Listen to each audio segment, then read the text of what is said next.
रात का समय था। आसमान में काले बादल छाए हुए थे और हल्की हल्की बारिश लगातार गिर रही थी। सड़क पर पानी जमा हो चुका था। स्ट्रीट लाइट की पीली रोशनी बारिश की बूंदों से टकराकर और भी डरावनी लग रही थी।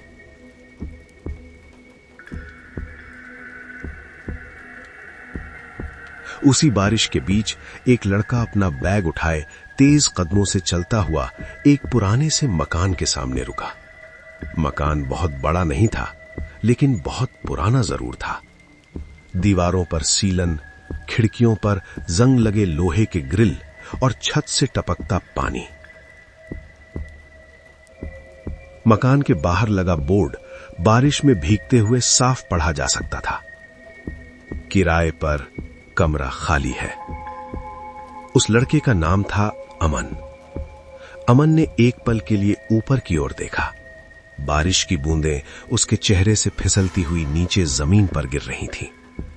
उसे नहीं पता था कि जिस घर के अंदर वो कदम रखने वाला है, वहां से कुछ लोग सिर्फ बाहर नहीं निकले, बल्कि कभी मिले ही नहीं।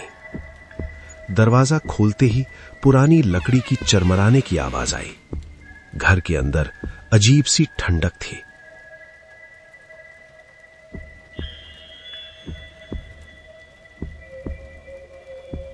जबकि बाहर बारिश के बावजूद मौसम इतना ठंडा नहीं था।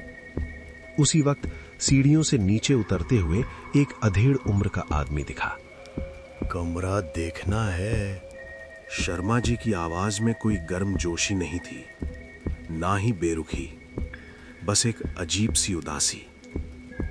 हाँ, किराए के लिए। दरवाजा खुलते ही हवा भारी हो गई।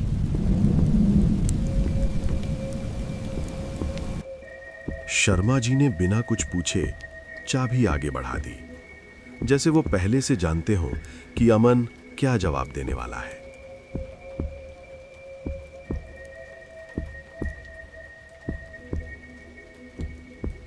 रात गहरी हो चुकी थी। बारिश अब भी रुक रुक कर गिर रही थी। अमन अपने कमरे में लेटा हुआ था, लेकिन नींद नहीं आ रही थी।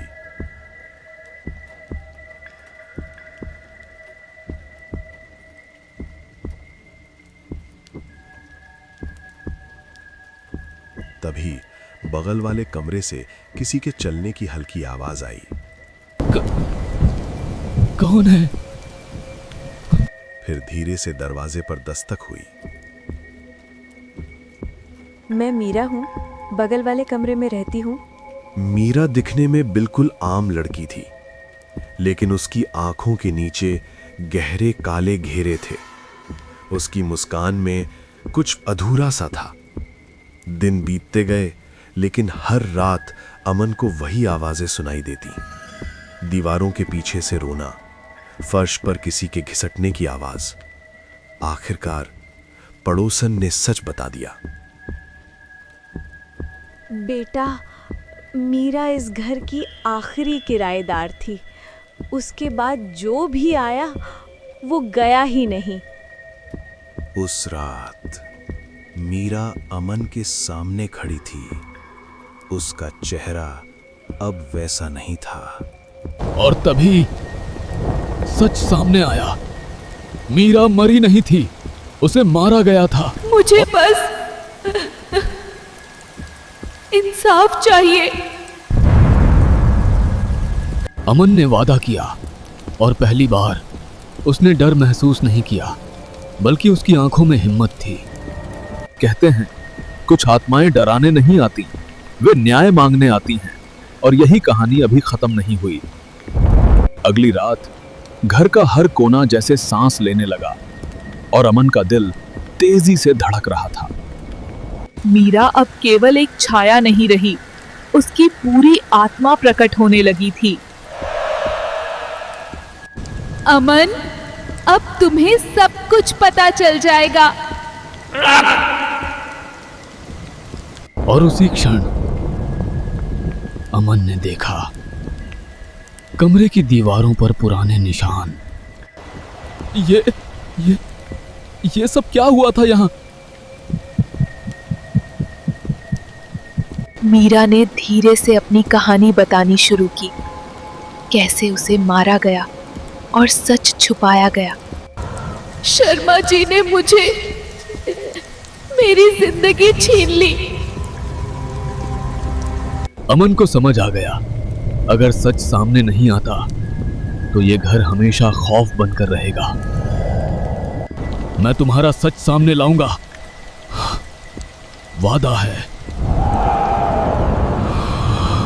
मीरा की आत्मा अब संतुष्ट थी, पर उसका इंतजार अभी खत्म नहीं हुआ था। सच सामने आएगा और तब सब बदल जाएगा। और उस रात अमन ने पहली बार महसूस किया डर और न्याय के बीच की खाई कितनी गहरी होती है। और वही रात अब बदलाव लाने वाली थी।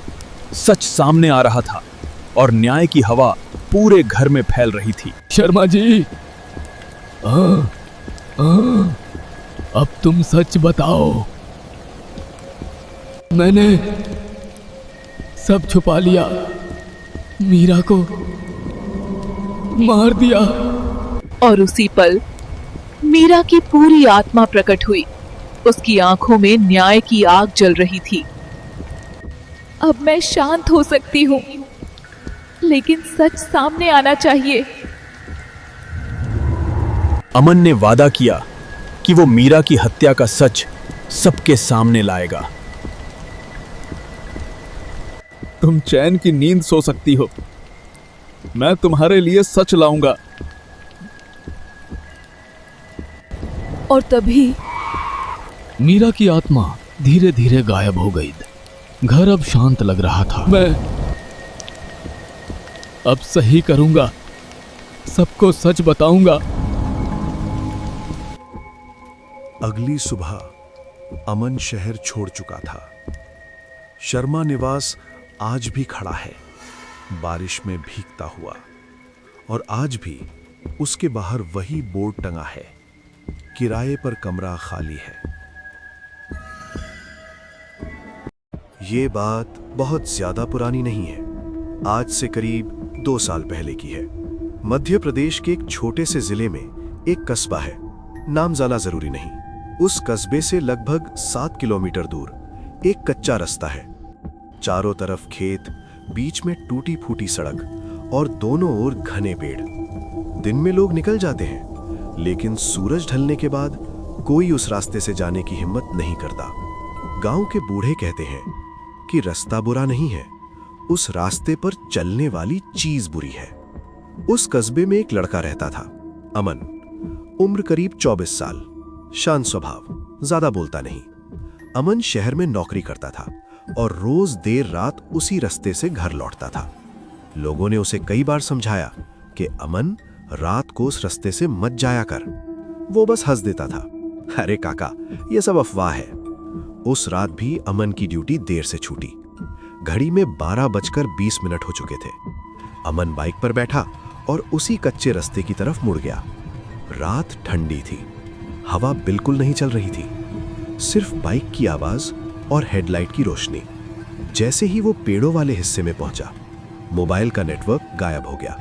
अमन ने ध्यान नहीं दिया, लेकिन कुछ दूर जाने के बाद उसने महसूस किया सन्नाटा बहुत ज्यादा था। ना कीड़े, ना पंछी, ना पत्तों की आवाज, बस एक अजीब सा दबाव। अचानक बाइक अपने आप हल्की सी धीमी हो गई। अमन ने एक्सेलरेटर दिया, बाइक चली, लेकिन कुछ सेकंड बाद फिर वही हुआ। अब उसे अजीब लगा। तभी उसने सुना पीछे किसी के चलने की आवाज, जैसे नंगे पैर मिट्टी पर पड़ रहे हों। अमन ने शीशे में देखा, पीछे कुछ नहीं।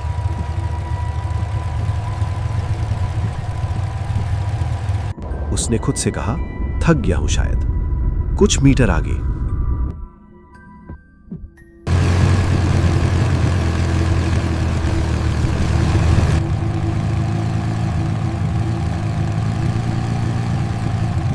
हेडलाइट लाइट की रोशनी में सड़क के किनारे एक आदमी खड़ा था, सिर झुका हुआ, कपड़े गीले और शरीर असामान्य रूप से टेढ़ा।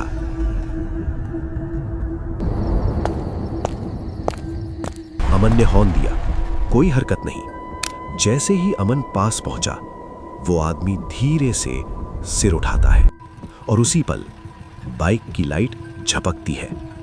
अमन ने डर के मारे नजरें आगे कर लीं और बाइक तेज कर दी। कुछ सेकंड बाद अमन को लगा बाइक भारी हो गई है, जैसे पीछे कोई बैठ गया हो। उसके कंधे पर हल्का सा दबाव।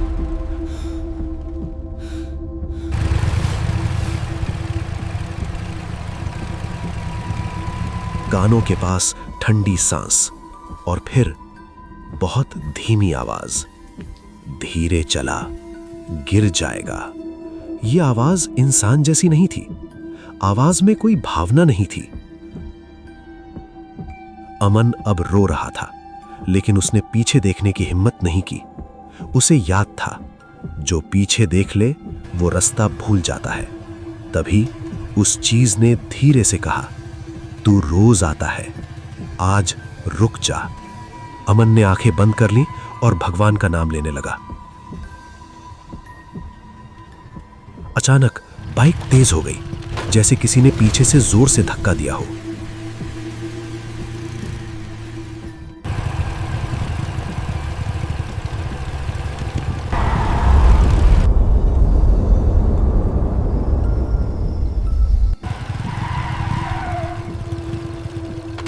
अगले ही पल अमन मंदिर के सामने गिर पड़ा।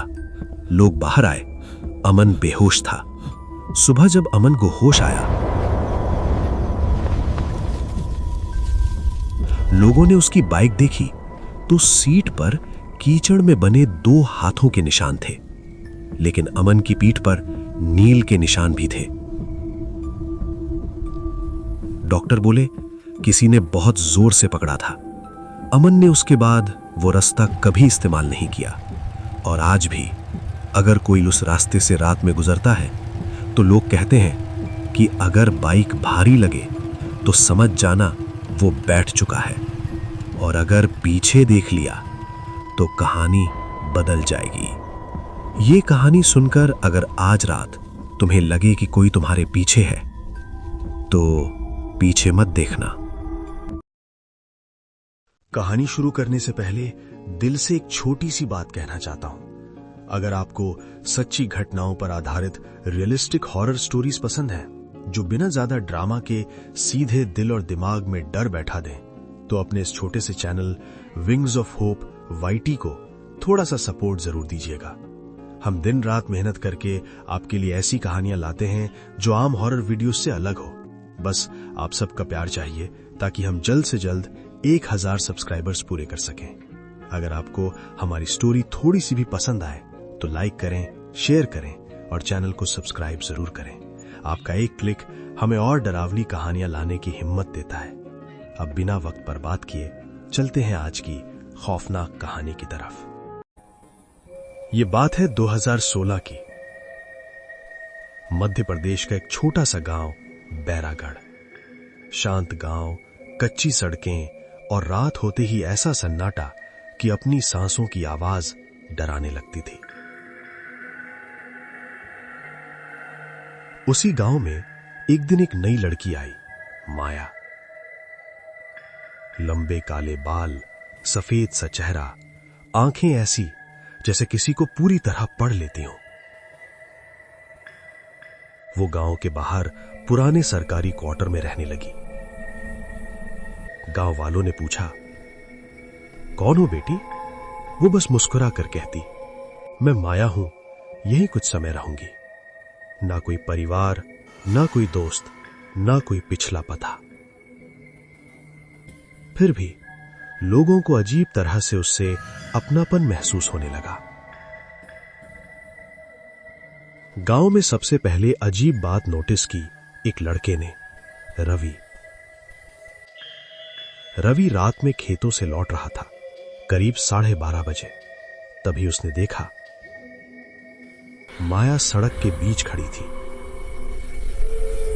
लेकिन उसके पैर जमीन को छू ही नहीं रहे थे। रवि ने आंखें मलकर दोबारा देखा। अब माया जमीन पर खड़ी थी। माया मुस्कुराई और बोली, डर गए क्या रवि? रवि सन्न रह गया। उसने अपना नाम कभी बताया ही नहीं था। उस रात रवि को नींद में किसी ने उसका गला दबाया। सुबह उसकी गर्दन पर उंगलियों के निशान थे। इसके बाद गांव में एक एक करके अजीब मौतें होने लगीं। कोई कुएं में गिरा, कोई फांसी पर लटका मिला, किसी का शरीर सूखा हुआ जैसे सारी जान निचोड़ ली गई हो। हर मौत से पहले एक चीज कॉमन थी। मरने वाले ने आखिरी बार माया से बात की थी। गांव की औरतें कहने लगीं, वो लड़की सही नहीं है। लेकिन अजीब बात यह थी कि कोई भी माया के खिलाफ खुलकर बोल नहीं पाता, जैसे उनका दिमाग किसी ने जकड़ लिया हो। जब हालात बेकाबू हो गए तो गांव वालों ने एक तांत्रिक बुलाया, बाबा ओमकारनाथ। बाबा ने माया को देखते ही अपनी माला तोड़ दी। बोले, ये लड़की नहीं है, ये पिशाचिनी है। गांव वालों ने हंस दिया। तभी माया ने धीमी आवाज में कहा, बाबा, आप भी वही गलती कर रहे हैं जो बाकी सब ने की। अचानक बाबा की आंखें पलट गईं और वो जमीन पर गिर पड़े। मरने से पहले उनके मुंह से बस एक लाइन निकली, ये माया नहीं है, ये इच्छाओं से बनी हुई है।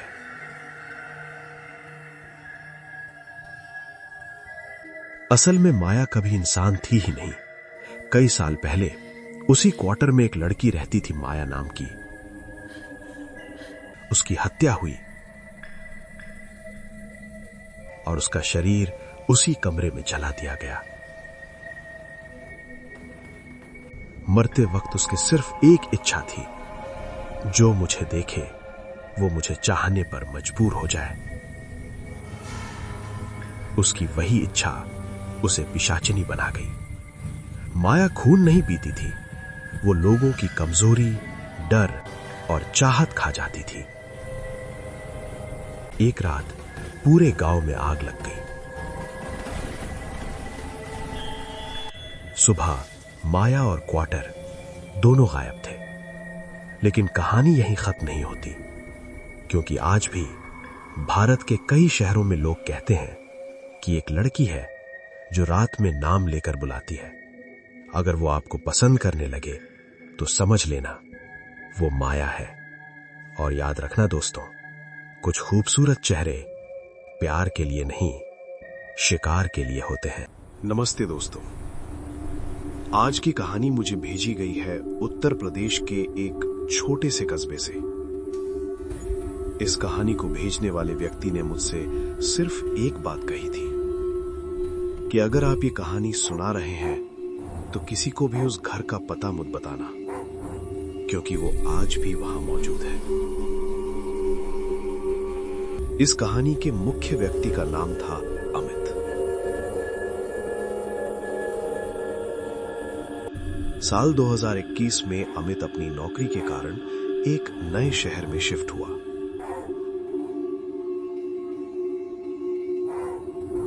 कम बजट होने की वजह से उसे एक पुराना सा घर किराए पर मिला।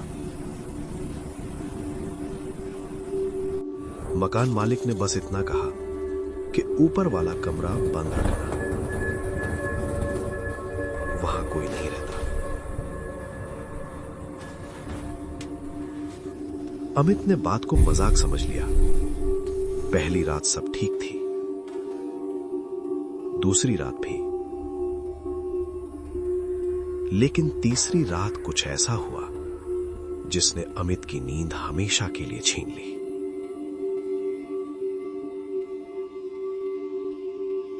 रात के करीब 2:13 पर अमित को लगा जैसे कोई ऊपर वाले कमरे में धीरे धीरे चल रहा है। टक टक टक। अमित को याद आया वहां तो कोई रहता ही नहीं। अचानक छत से धूल नीचे गिरने लगी और फिर किसी ने बहुत हल्की आवाज में कहा, दरवाजा मत खोलना। आवाज किसी आदमी की नहीं थी, वो आवाज किसी थकी हुई आत्मा जैसी लग रही थी।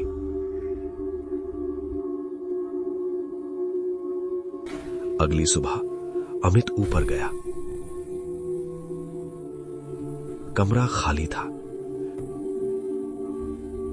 लेकिन दीवार पर लगा एक पुराना आईना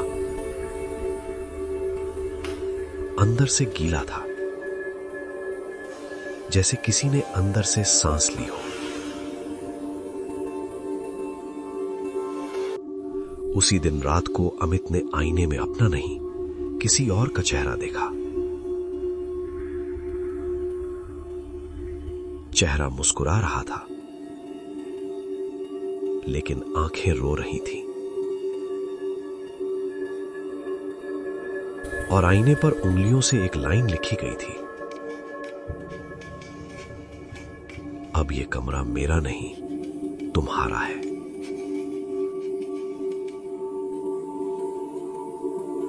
डर के मारे अमित अगली सुबह घर छोड़कर चला गया। कुछ दिनों बाद उसे पता चला कि उस घर में 5 साल पहले एक किराएदार ने उसी कमरे में फांसी लगाई थी।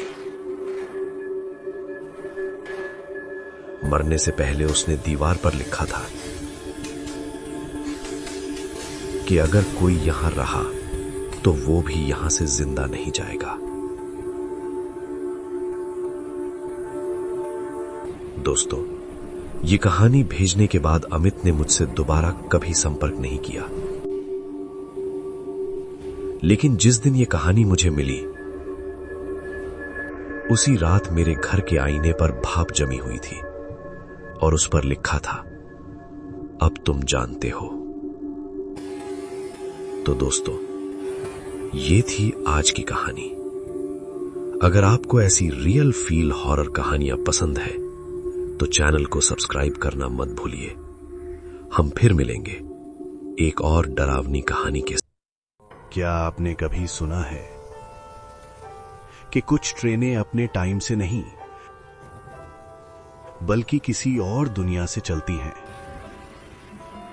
ये कहानी है एक ऐसी ट्रेन की जो हर रात 1:17 पर आती है, लेकिन स्टेशन के टाइम टेबल में उसका कोई नाम नहीं। और जो उसमें चढ़ गया वो या तो बदल कर लौटा या फिर कभी लौटा ही नहीं। राजू एक आम सा लड़का जो रोज की तरह देर रात स्टेशन पहुंचा। स्टेशन लगभग खाली था। पीली ट्यूब लाइटें टिमटिमा रही थीं और प्लेटफॉर्म पर सन्नाटा ऐसा जैसे सांस लेना भी गुनाह हो। तभी एक बूढ़ा आदमी फटी हुई शॉल ओढ़े राजू को घूरता हुआ बोला, बेटा, 1:17 की ट्रेन में मत चढ़ना। वो ट्रेन यात्रियों को नहीं, यादों को ले जाती है। राजू ने घड़ी देखी। समय था 1:15। और तभी पटरियों से आई एक आवाज। धुंध के बीच से एक ट्रेन निकली, बिना नंबर, बिना रोशनी, लेकिन पूरी तरह असली। उसके डिब्बे पुराने थे, खिड़कियों में धूल नहीं बल्कि अजीब सी परछाइयां। अंदर बैठे लोग सीधे सामने देख रहे थे। कोई हिल नहीं रहा था, कोई बोल नहीं रहा था। सबके चेहरे पर एक जैसी थकी हुई मुस्कान। राजू को महसूस हुआ ट्रेन चल तो रही है, लेकिन बाहर कोई रास्ता नहीं बदल रहा। वही स्टेशन, वही खंबा, बार बार। राजू ने खिड़की में देखा, लेकिन परछाई उसकी नहीं थी। वो मुस्कुरा रही थी, जबकि राजू डरा हुआ था। अचानक वही बूढ़ा आदमी सामने वाली सीट पर। अब उतरना चाहता है, लेकिन ट्रेन यादें छोड़ती नहीं। ये ट्रेन उन लोगों की थी जो जिंदगी में अधूरे रह गए, जो कभी घर नहीं पहुंचे, जो इंतजार में ही मर गए। राजू के सामने दो रास्ते थे, बैठा रहे या डर के बावजूद उतर जाए। राजू ने आंखें बंद की और कूद गया। सुबह स्टेशन वही था, लेकिन राजू अकेला नहीं था। अखबार में लिखा था, 30 साल पहले लापता युवक आज बेहोशी की हालत में मिला। वो बूढ़ा आदमी अखबार की तस्वीर में था। तो दोस्तों, अगर कभी रात में स्टेशन पर हो और कोई ट्रेन टाइम टेबल से अलग आए, तो याद रखना, हर सफर मंजिल के लिए नहीं होता। मिलते हैं अगली डरावनी कहानी में। नमस्ते दोस्तों। हर साल 31 दिसंबर आता है। लोग नई शुरुआत, नई उम्मीद और नए साल का जश्न मनाते हैं।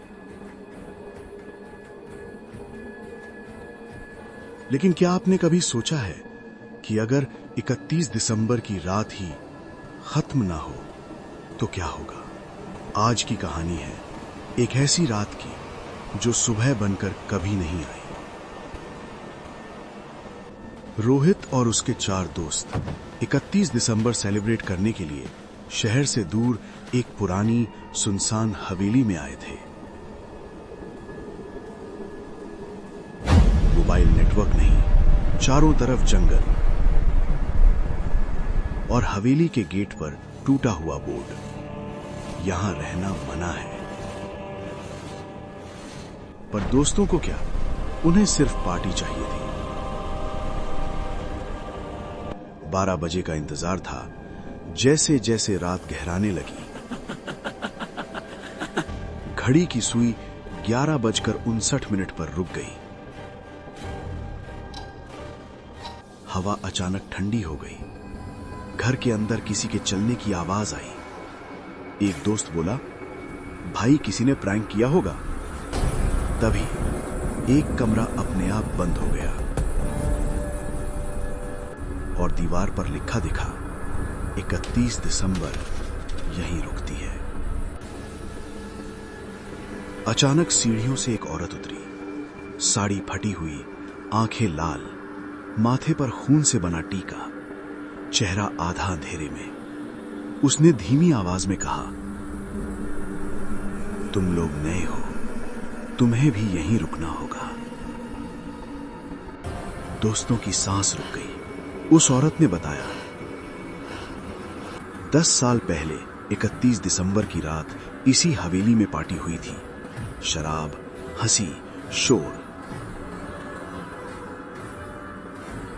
लेकिन आधी रात को एक आग लगी, सब मर गए। और तब से जो भी 31 दिसंबर की रात यहां आता है, वो 31 दिसंबर में ही फंस जाता है। घड़ी फिर से 11:59। काउंटडाउन शुरू हुआ। 10, 9, 8 पर जैसे ही 1 हुआ, फिर से 11:59। कोई 12 नहीं, कोई न्यू ईयर नहीं, सिर्फ चीखें। रोहित भागकर बाहर निकला। गेट खुला था, लेकिन जैसे ही सड़क पर पहुंचा, वही हवेली फिर सामने थी। गोस्ट वुमन की आवाज गूंजी, यहां से कोई नहीं जाता। रोहित ने हिम्मत जुटाई, हवेली के अंदर लगी पुरानी डायरी जलाई। डायरी में लिखा था, सच याद आएगा तो रात छूट जाएगी। जैसे ही डायरी जली, गोस्ट वुमन चिल्लाई और पहली बार घड़ी 12 बजे पर पहुंची। सुबह हुई। हवेली गायब थी। सिर्फ खाली सड़क और टूटा हुआ बैनर पड़ा था। 31 दिसंबर। रोहित अकेला बचा था। तो दोस्तों, अगर कभी 31 दिसंबर की रात कोई सुनसान जगह बुलाए तो याद रखना, कुछ रातें नए साल के लिए नहीं होती, कुछ रातें हमेशा के लिए होती हैं।